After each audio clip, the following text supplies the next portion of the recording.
রবিবার দিন বলে কথা, সকাল 7টার সময় উঠে কর্তামশাইয়ের সাথে আমিও চলে গেছিলাম বাজার করতে। আজকে চম্পাশাড়ি মার্কেট থেকে সমস্ত বাজার করেছি। বাজার করে আসার সময় অল্প একটু খাসির মাংসও নিয়ে এসেছিলাম। তার সাথে আজকে নিয়ে এসেছি দোকানের পুরি আর সবজি। ছুটির দিনের জল খাবারটা যদি একটু বাইরে থেকে হয় মাঝে সাঝে কিন্তু ভালোই লাগে। বাড়িতে আসার পর খাওয়াটা শেষ করে প্রেসার কুকারেই চটপট করে বসিয়ে দিলাম খাসির মাংসটা। কর্তামশাই এখন একদম মাংস রান্না করতে চায় না, তাই অগত্যা আমাকেই করতে হয়। মাংসটা বসিয়ে বাজারগুলো সমস্ত ফ্রিজে ঢুকিয়ে দিলাম, আর বাদ বাকি যা কাজ ছিল সেগুলো টুকটুক করে সেরে নিলাম।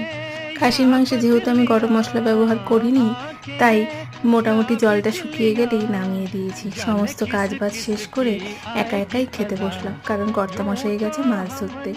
ঘুম থেকে উঠে বানিয়েছিলাম একটু ঘুগনি, কর্তামশাইকে টিফিনে দেবো বলে। রেডি হয়ে রাতে বেরোলাম একটু ঘুরতে।